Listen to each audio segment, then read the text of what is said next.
There's certainly a lot of feeling that standards have changed radically.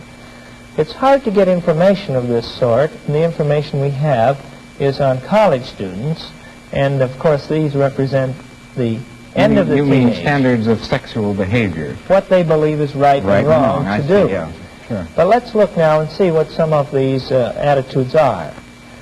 Now, as far as premarital relations go, 11% in one high school or one college study felt that it was all right for both men and women.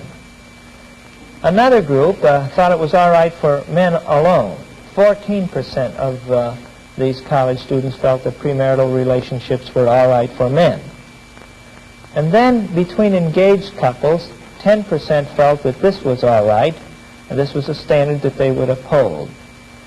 However, the vast majority of them felt that 64% that no premarital relationships were right for either partner. A large majority have their major concern in this area preparation for marriage, and they do want to see themselves as stable, successful marital partners and parents, and that goes for both the boys and the girls. And I think many of them view premarital relations as a threat to this position, and I believe that the statistics here bear that out. Actually, that 64% for college groups would be higher in the high school level. Much higher. The problem, though, which is raised by this whole discussion, too, though, is how can they be helped to maintain the standards that they themselves would like to attain. It's quite obvious that some early marriages and maybe sexual relations that are not most useful for these young people are brought about even in very normal and well-adjusted young people by the fact that they go steady and are too intimate too early. You've told us about that. But aren't there some other kinds of sexual behavior and other causes besides this that we ought to think about? By and large, the sexual delinquent is usually not a well-adjusted adolescent in general, and unhappiness and frustration in school or at home or in his general adjustment, I think often finds an outlet in sexual acting out. Sometimes the adolescent going a lot farther than he or she would like to, so that you can, I think, often correlate the extremes of sexual behavior in adolescence with general unhappiness, of which this is just one expression. What can parents and teenagers do to maintain the kind of controls and standards which the culture expects of them and which they themselves would like to have? Do you have any ideas on that? Well, I'm sure you have as many as I do. We can certainly think of some, though, and I would put at the top of the list of what we as parents and adults in our culture can do to help adolescents in this total large and complicated area of sexual adjustment.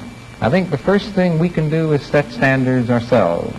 Secondly, I think there's a great need to foster free discussion with our adolescents, to give them an opportunity to express their anxieties and their concerns, and to ask the questions that they have so much on their minds.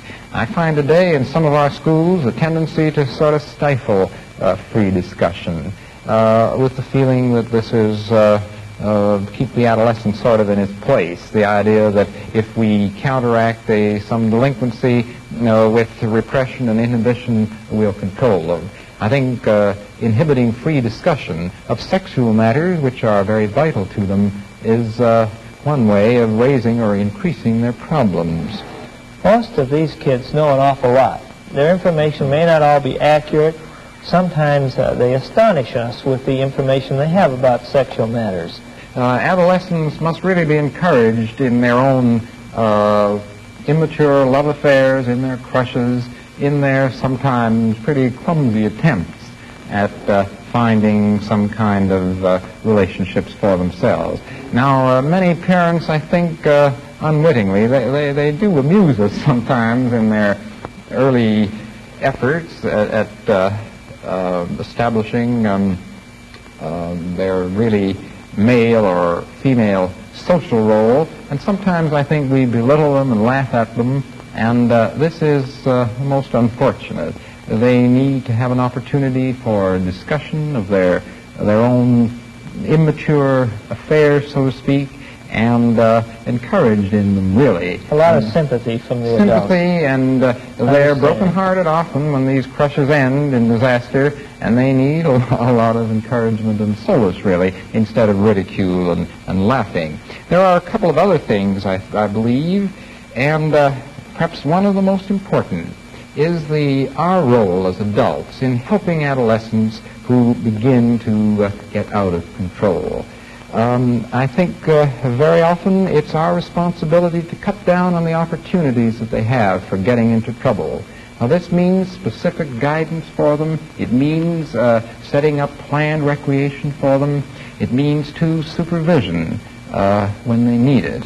And that means knowing their friends, knowing where they go at the age of 14 and 15 and 16, too, I'm sure.